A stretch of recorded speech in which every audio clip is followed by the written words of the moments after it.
अस्सलाम वालेकुम, सितारों के सफ़र में खुश आमदीद। आज की वीडियो में हम बात करेंगे कि मई 2026 आपके लिए कैसा रहेगा। हम इस वीडियो में बात करेंगे कि कौन से दिन अच्छे हैं, किन दिनों में थोड़ा सा चैलेंजिंग टाइम पीरियड देखने को मिल सकता है, करियर, बिजनेस, फाइनेंस के हवाले से ये महीना कैसा रहेगा, लव और रिलेशनशिप्स कैसे रहेंगे। हम आपकी सेहत पर भी बात करेंगे, आपको आप बताएंगे कि चैलेंजेस कहाँ हैं, अपॉर्चुनिटीज़ कहाँ छुपी हुई हैं, और आपको आखिर में रेमेडीज़ भी बताएंगे। तो पूरी वीडियो आखिर तक देखिएगा क्योंकि ये महीना बहुत इंपॉर्टेंट है। लेकिन वीडियो शुरू करने से पहले सिर्फ दो बातें कहना चाहूँगा कि जिन लोगों को अपना मून साइन नहीं पता, कमेंट सेक्शन में अपनी ओरिजिनल डेट ऑफ बर्थ लिखिए, आपको आपका मून साइन बता दिया जाएगा। और अगर आप लोग अपॉइंटमेंट लेना चाहते हैं तो हमारी फीस 50% ऑफ हो चुकी है, लिमिटेड टाइम के लिए है, लिमिटेड स्लॉट्स होते हैं, तो जल्द से जल्द अपना अपॉइंटमेंट बुक करवाइए। व्हाट्सअप का नंबर आपकी स्क्रीन पर आ रहा होगा, फ़ौरन मैसेज कीजिए, अपना स्लॉट्स बुक करवाइए। आइए वीडियो को शुरू करते हैं, तो देखते हैं कि आपके लिए मई 2026 कैसा रहेगा। अगर आपका मून साइन सजिटेरियस है यानी कि धनु राशि है यानी कि बुर्ज कौस है, तो जो फेवरेबल डेज होंगे आपके लिए मई के महीने में वो 14 से 20 और 23 मई होंगे। और चैलेंजिंग जो डेज़ होंगे, जो हम कहेंगे अनफेवरेबल डेज़ होंगे आप लोगों के लिए, वो 10 से 14 और 30 मई होंगे।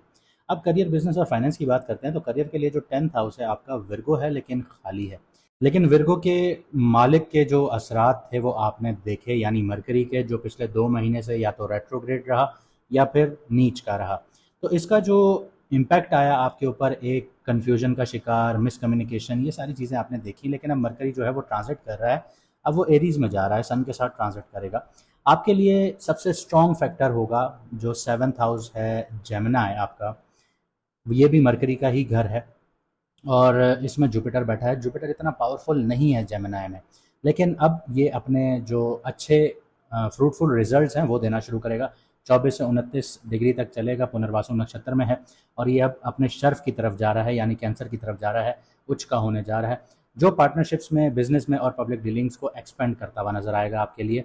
और 7th जो इसकी एस्पेक्ट है वो आपके फर्स्ट हाउस पर पड़ रही है, यानी कि जुपिटर अपने ही घर को देख रहा है, तो ये कॉन्फिडेंस और डिसीजन मेकिंग को स्ट्रॉन्ग करता हुआ नजर आएगा।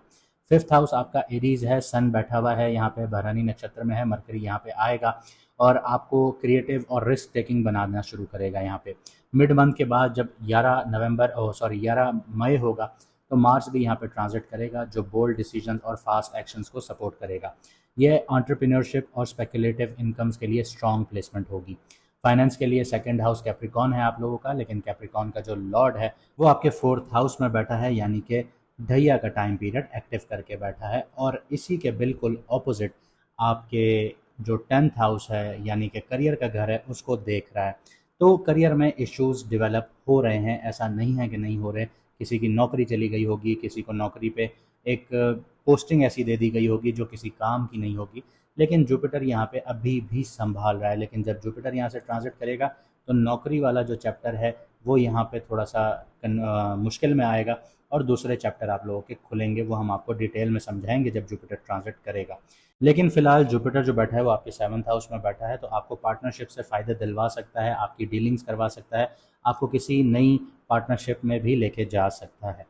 अब यहाँ पे जो हम फाइनेंस की बात कर रहे थे, तो यहाँ पे जो वीनस का जो इम्पैक्ट है वो आपके 6th हाउस में है, मतलब अपने ही घर में बैठा है, तो स्टेबल इनकम तो देगा, रूटीन बेस्ड अर्निंग्स होंगी। सर्विस सेक्टर में अगर आप लोग जुड़े हुए हैं वहाँ से आप लोगों की जो अर्निंग्स हैं वो अच्छी हो सकती हैं।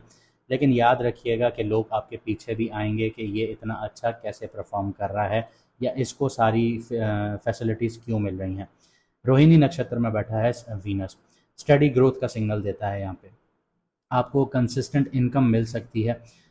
अब बात करते हैं क्रिप्टो, स्टॉक और लॉटरी की। तो 5th हाउस के लिए एक स्ट्रॉन्ग पोजीशन बना के बैठा है मार्स, जो इम्पल्सिवनेस लेकर आएगा।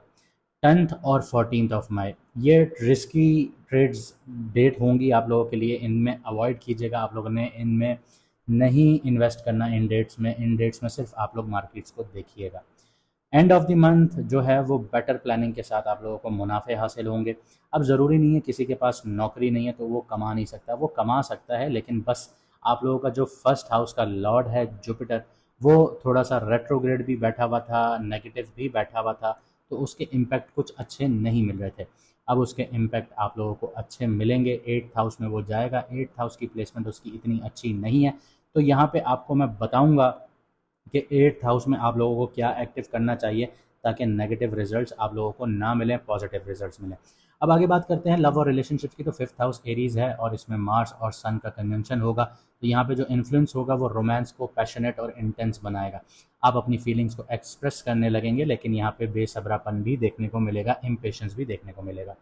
7th हाउस जो है वो जेमिनी है और जुपिटर स्ट्रॉन्ग प्लेसमेंट में यहाँ पे बैठा है। अब स्ट्रॉन्ग प्लेसमेंट से मुराद मेरी ये है कि जुपिटर के लिए ये घर तो अच्छा है, इन अ सेंस ये प्लेसमेंट अच्छी है, लेकिन जो घर का लॉर्ड है उससे जुपिटर की इतनी नहीं बनती।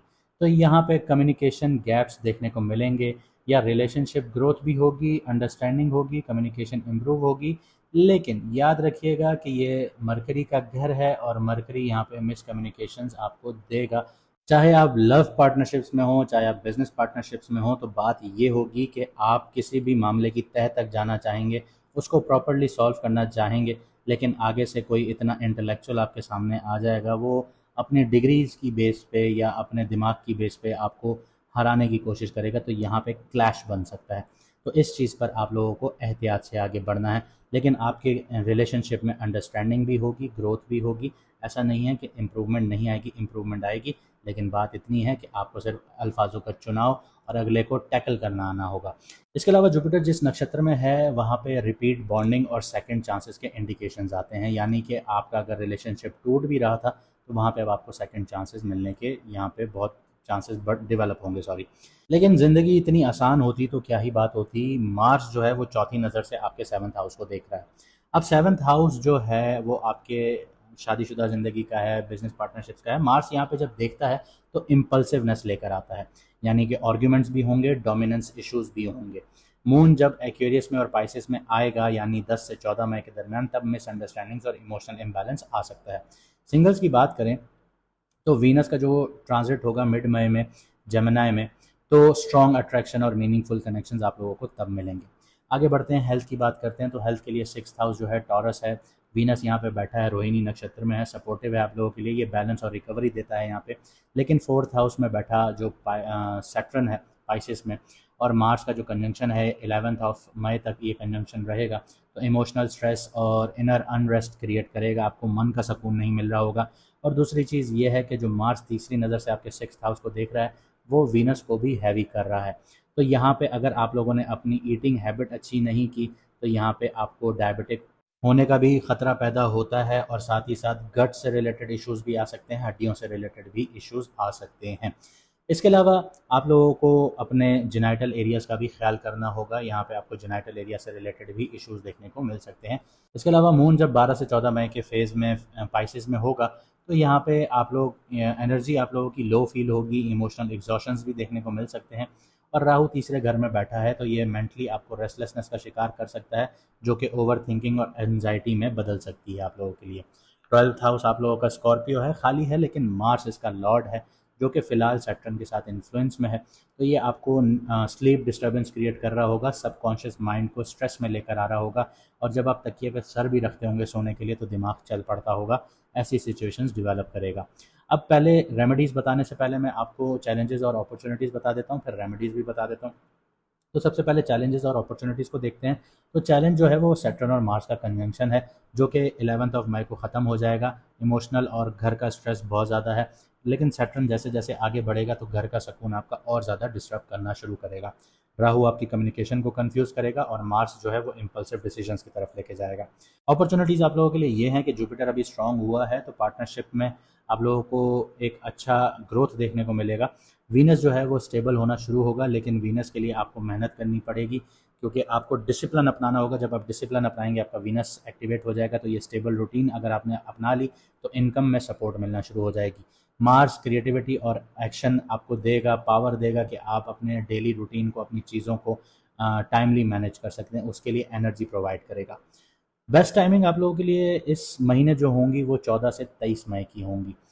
आगे बढ़ते हैं रेमेडीज़ की तरफ आप लोगों के लिए। तो सबसे पहले आप लोग जर्नलिंग कीजिए ताकि आपका माइंड डीक्लटर हो। इसके अलावा माइंडफुलनेस ब्रीदिंग एक्सरसाइजेस कीजिए ताकि आपका मन शांत हो।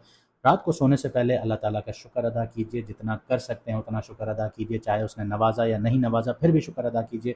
वो ज़ात पाक है, वो बहुत नवाजने वाली ज़ात है, वो नवाजेगी। इसके अलावा प्रॉपर रेस्ट लीजिए, हाइड्रेशन अपनी अच्छी रखिए, और हफ्ते में एक दफ़ा किसी गरीब को खाना खिलाइए, और खाना वो खिलाइए जो आप खुद खाना पसंद करते हैं, तो आपके जो बंद दरवाजे हैं वो खुलना शुरू हो जाएंगे। उम्मीद करता हूँ आपको वीडियो पसंद आई होगी, तो ज़्यादा से ज़्यादा लाइक, शेयर और कमेंट ज़रूर कीजिए। जिन लोगों ने अभी तक सब्सक्राइब नहीं किया वो सब्सक्राइब कर लें, क्योंकि अब हम लाइव भी आते हैं और लाइव में सिर्फ वही सवाल पूछ सकते हैं जो सब्सक्राइब करेंगे। तो मुझे दीजिए यहाँ से इजाज़त, मिलते हैं अगली वीडियो में सितारों के सफ़र पर।